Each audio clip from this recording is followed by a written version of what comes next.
All right. Well, my first question is, why go to Antarctica? Why not go to Antarctica? It's cold. It is You're cold. Texan. It's cold. I'm a Texan. I think that for me, Antarctica was the final continent to explore. So that was kind of was a challenge, and always, often in my mind was always, wanted to get there, wanted to get there, wanted to get there, and so this was the last one to tackle and last one to photograph on, and the most inaccessible continent, the most inhospitable continent. So I feel like all my travels beforehand up to other places like Alaska and northern polar regions up north kind of prepared me, but you can never really be prepared. Why did you want to go to all seven continents? I think for me, as a photographer and explorer by nature, just the curiosity of just the different habitats. I mean, being a nature photographer, of what the animals have to endure and live in was neat to see. In the landscapes, I've always seen images of the icebergs and the frozen landscapes. So to be able to see that for myself, and the sheer size of the icebergs and the animals that are able to live in these harsh environments has always been very curious to me. And now, obviously, there are not a lot of people on Earth that get to experience Antarctica, and it's cold, but also it's beauty. Do you feel blessed that you had the opportunity to go? Oh, definitely. I remember waking up one morning and sunrise happens at around 3 a.m. But they really don't tell you that. And I just happened to be up getting some hot tea on the ship. And I looked out my porthole, and it was the most beautiful, buttery, yellow, orange sky sunrise at 3 a.m. And so I ran back in to get my camera gear and ran up to the top of the ship and was able to see there was only one other person up on the ship. And we felt like we were the only two souls floating through this pristine ice nature sunrise. And I remember thinking, how lucky I was, and how special that moment was, just to be able to see that and take all the pristine beauty in, and just to really even think about the fact that there are no humans that live on this continent other than maybe some researchers at any given time, and other tourists that are on expedition ships and so forth.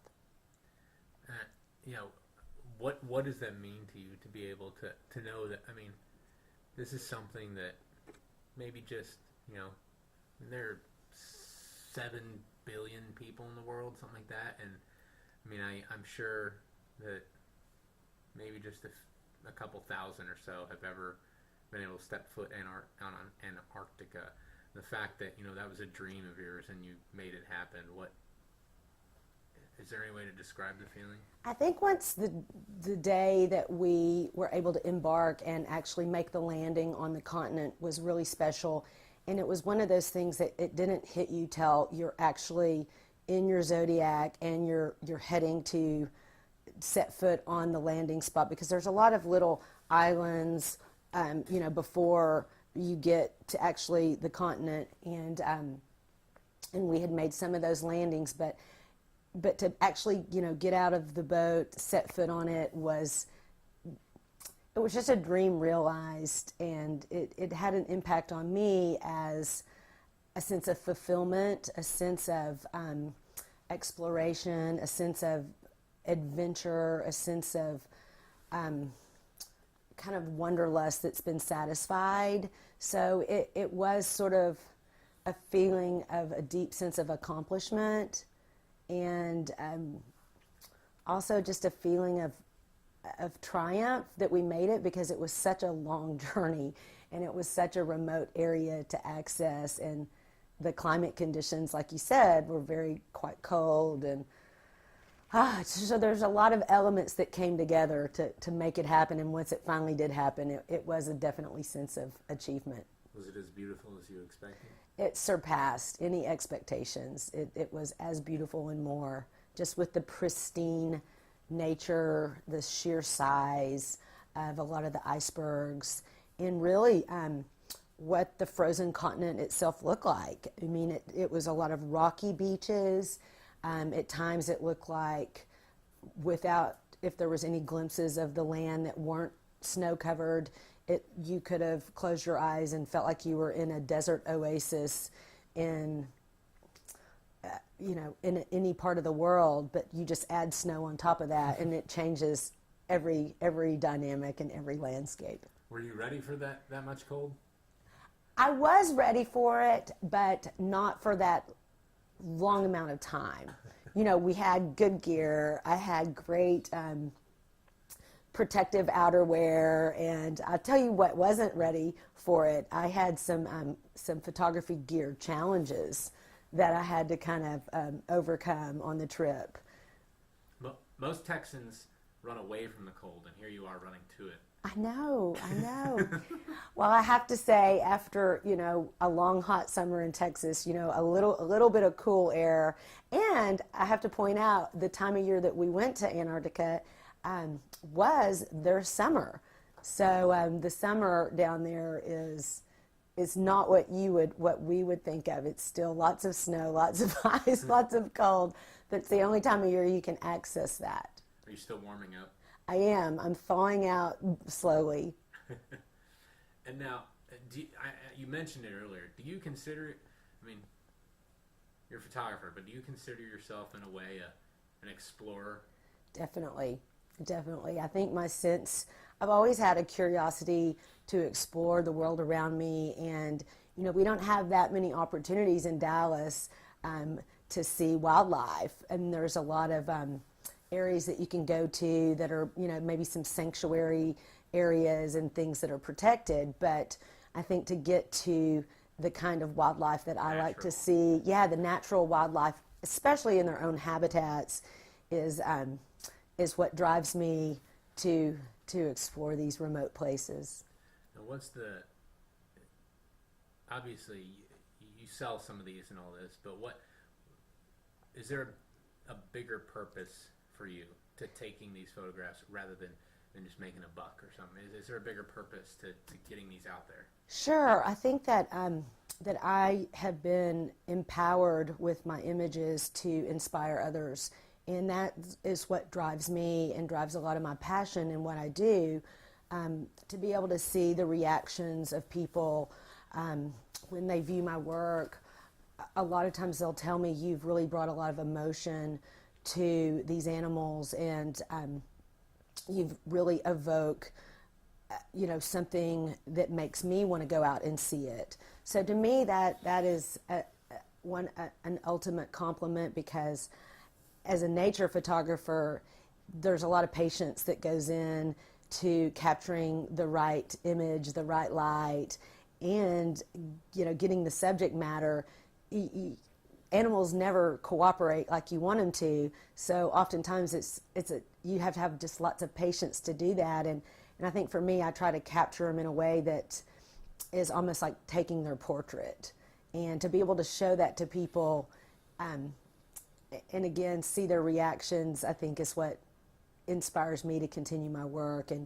And also, this is a tool that can promote conservation, which is something that's very close to my heart. Why does that matter to you? I feel like that with the way the world is right now, conservation is something that, it's not a matter of should it be protected, it's a matter of it must be protected. And a lot of people, it's out of sight, out of mind. And I think for me to be able to bring these images, brings it to their forefront, brings it to their mind, lets them have a little bit of awareness to know that this is going on beyond their city or their living room. And awareness is key, and hopefully through my photography I can spark an interest, spark some curiosity, and that's my hope. Pause this while I put a new. You know I like to be in front of the camera, Sean, so you can do as many practice runs as you want. I thought you liked being behind the camera. I like being behind the camera at times, but I think I have a gift for being in front of the camera as well, so I'm a triple threat. So you were talking about the conservation and everything. Have you noticed, has that actually, have your photos actually made a difference in bringing that awareness to people? I think so. I definitely know that, the interest has been sparked to inspire people to go there. And I try to tell them, well, in order to go there and have your children be able to see this, it must be protected. So it's kind of a good lead-in of people see the images and we would love to go there one day ourselves. Okay, well, we have to be able to protect it, to be able to see it, to be able to enjoy it. And the thing about Antarctica and South Georgia areas where I was and traveled to is these still are some of the most pristine places on Earth due to the fact that they are so remote and hard to get to. So it's surrounded by the Southern Ocean, which is still the most pristine and unfished ocean in our world, which the marine habitat is, everything's connected to the oceans. So to be able to see the most pristine area that's been untouched by man was really, really an amazing opportunity. Do you have to pinch yourself? A little bit. Just to kind of say that I've seen pretty much all of the major places on this entire planet and Earth. I guess outer space is the only place that's left. That's what I was going to ask. Life's going to be so boring. Right. Underwater exploration, maybe, get some camera equipment to go over my photography and take up scuba diving or underwater photography. I don't know. Aerial, drone photography is getting quite popular, so different vantage points. So when is the space photography trip happening? I've heard that they are now doing wait lists for people to even go on outer space travel. I don't know. I'm pretty adventuresome, but that's one of those that pretty final frontier to conquer. If they allowed start allowing people up, would you go? I might consider it. You gotta shoot the space animals. Right. That could be bring the awareness to right. Some supernovas or some star celestial photography. All right, and just lastly, one more about the conservation. Obviously there's a lot of reasons and purposes behind taking these pictures, but that's, a genuine, I guess, difference-making thing.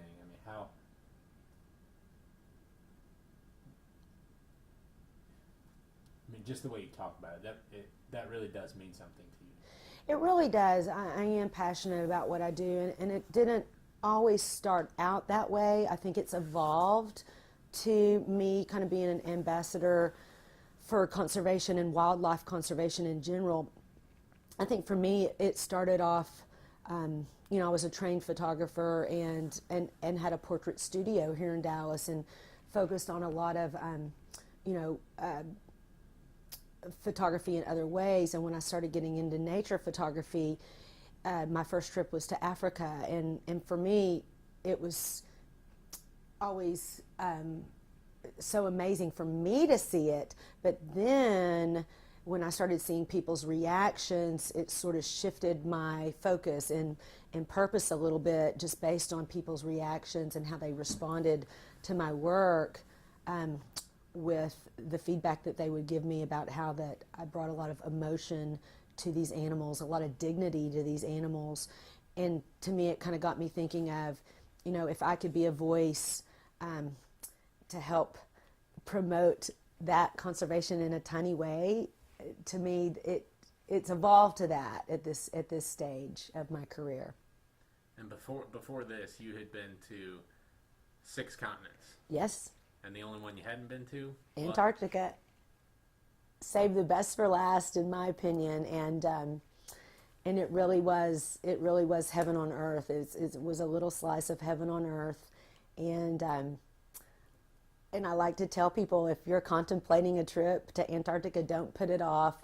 You know, if you have the means and the time to make it happen, it's worth seeing. And the travel to those regions has gotten so much better. And you know, you're traveling in, you know, from everything to luxury accommodations to research vessel accommodations. So there's a large spectrum of how you can get there. You know, with our technology, the world has gotten smaller, and a lot of these places are more accessible to the average person.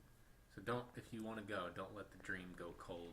Don't let the dream go cold. You'll need to stay warm because it is cold, but yeah, keep the dream in your, you know, on your radar. And you know, every trip I've ever set my sights on, or every continent I've ever set my sights on, you know, I was able to achieve it by keeping it in the front of my mind and just staying the course, so to speak, and seeing those dreams realized has been something that, you know, I'll take away with me for the rest of my life, be it, you know, however long we get to spend on this planet. Those are the things that I'm going to remember the most, is my experiences, and hopefully this will be a little bit of my legacy, is my photography work. You live in Dallas. Yes. But it seems like, based on this travel, are you only in this apartment like a month out of the year? It would seem so. I tell people this is this is my storage unit in Dallas, is my little small space that I keep. And you know, I'm very fortunate in the regard that I can pick up and go. You know, I'm a single woman. I don't have a lot of responsibilities as far as family and children go. So you know, it does take a certain type of person to be able to kind of have this freedom.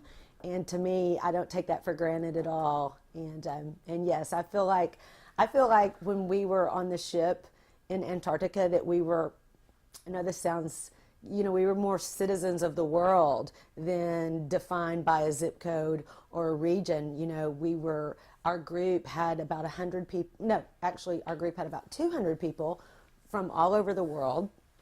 And a lot of them, you know, spoke different languages and were from just lots of different ethnic backgrounds. And when we were together in Antarctica, we just felt like we were united by this pristine environment. And it was just something that connected us just as humans. You know, that's really what we felt like. We were just all united in this exploration journey. Yeah. Almost what the world should be. Yeah, it did. It felt like, you know, a lot of the barriers were lifted, and a lot of like-minded, adventuresome type people that were on this ship together. You know, to see everybody everybody was a kid at heart a little bit, and we were able to kind of capture the essence of the beauty of the environment. You know, just kind of lifted all of the barriers. And I think, you know, we're more alike as humans than we are different. And to be able to kind of see everyone experiencing the same smiles, the same reactions, the same when you see this pristine nature is really quite something. All right. Because you're seeing bison and you're seeing you know, just the stuff that you're seeing, you know, geysers, Old Faithful, herds of buffalo, just the wildlife in general you know, you can get in your car and drive there, you know, for goodness sakes, if you really wanted to. Yeah. So what is this picture that you're looking at? Okay, this is some of the penguins with the king chicks, the king penguins, and their breeding colonies are some of the largest in the Southern Ocean on South Georgia. And this is the second largest penguin species is the king penguin. What do you love about this picture? I really particularly like this because it shows their majesty, and then it also shows the little baby chick behind them. Just kind of making the sense of just the way that they, kind of stick together. The mother, the father, the baby.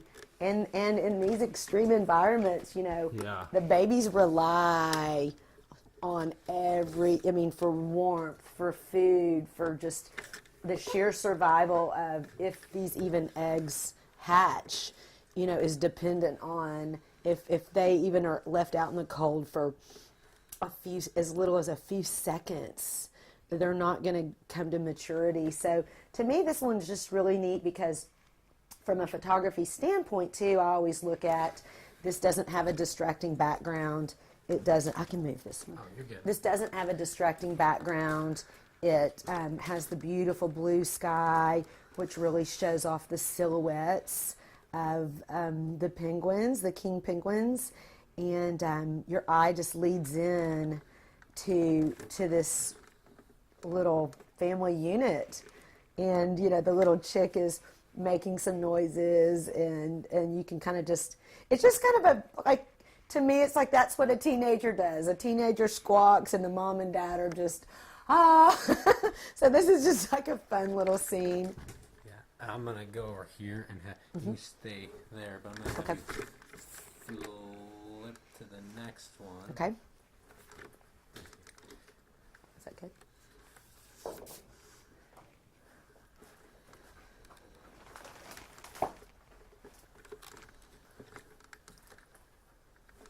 You mean move or this? Do you mind going Yeah, back? yeah, sure. And what's this one? This one is just a gorgeous portrait of a king penguin, and I like the side view of this because of the fact that you can really see the markings on this gorgeous, gorgeous penguin. The yellows, the oranges, and just the stark black with the white feathers, and just the beautiful light that's on this. And this was great because there wasn't anything distracting. This was taken at a low vantage point, so I could get the sky in the background. But I just love the way that this is a clean, beautiful photograph that your eye just goes right to, and I love the fact that you can see every little detail of the sky.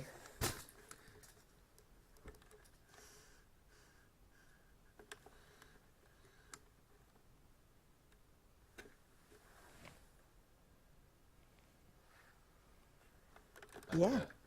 At the computer now. Yeah. You got it. You're like, you do a damn good job taking a photo, Joani, but you got to really work on this desk situation. So you got to print out of that one here too. Yeah. I know. I love that one. Okay, here we go. This was actually the slideshow that I've been doing some little talks on. I'll kind of show you the slideshow. Now I'm like, clear the desk off. Yeah, coming back to a stack of bills to have to pay after being gone over a month was really fun, and having to plan ahead of time for things was also challenging. So yeah, this is where after we get home, of course I take a laptop on most of my trips. But you can only do so much on a laptop when the ship is rocking back and forth, and then you have to get this elephant skin to put down on your little desk so that when you come back, all your lenses haven't rolled off and all your computer hasn't rolled off when you hit a big wave. So then when I come back, I can actually get on the bigger desktop to kind of see everything and edit and make some final selections. So yeah, Command Central.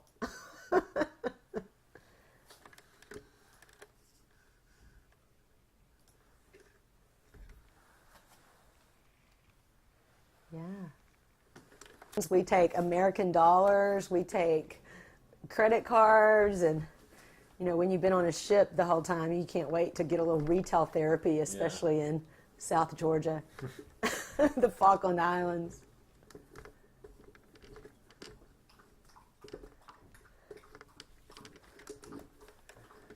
Do you mind kind of scrolling through those pictures? Sure.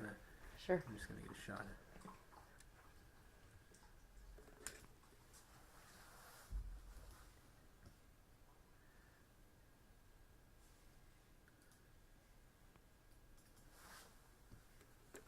I love kind of when people see these pictures, they, generally ask me how tall it is. So I try to get a little somewhat frame of reference in.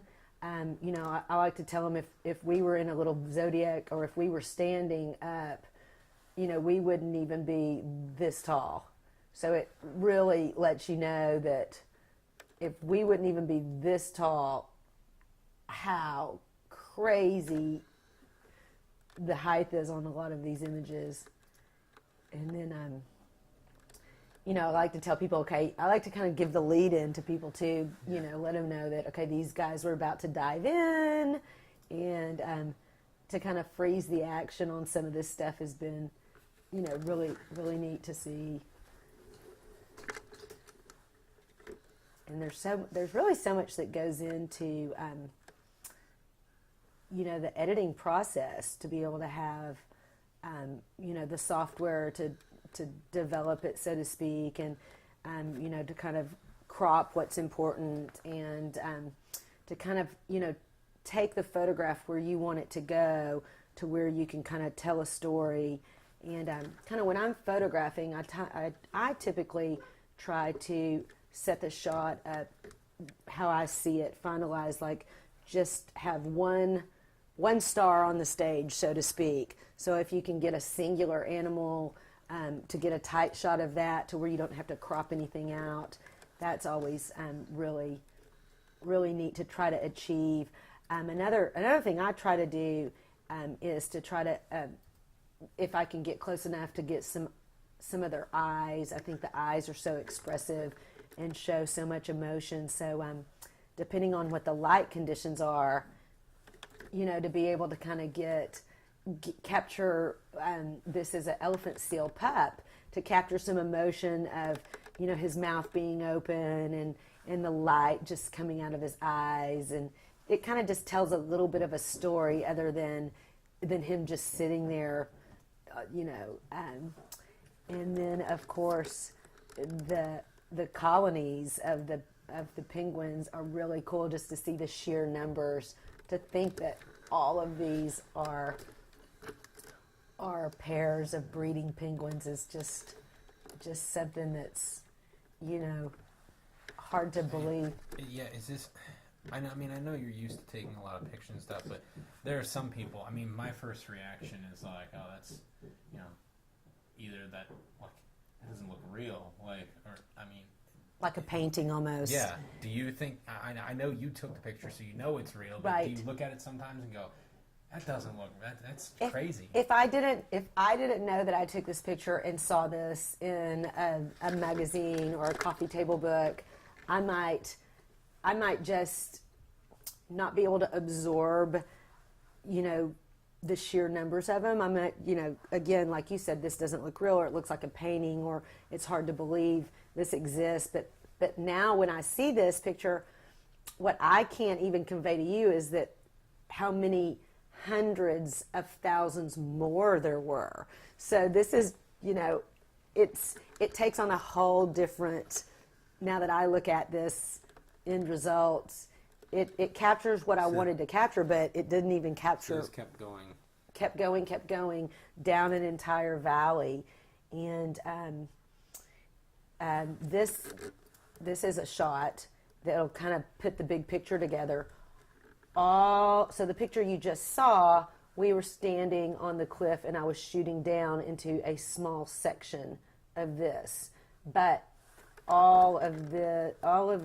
this area is all breeding colony of king penguins in South Georgia, St. Andrews Bay, and their numbers are, roughly 250,000, which is mind-boggling.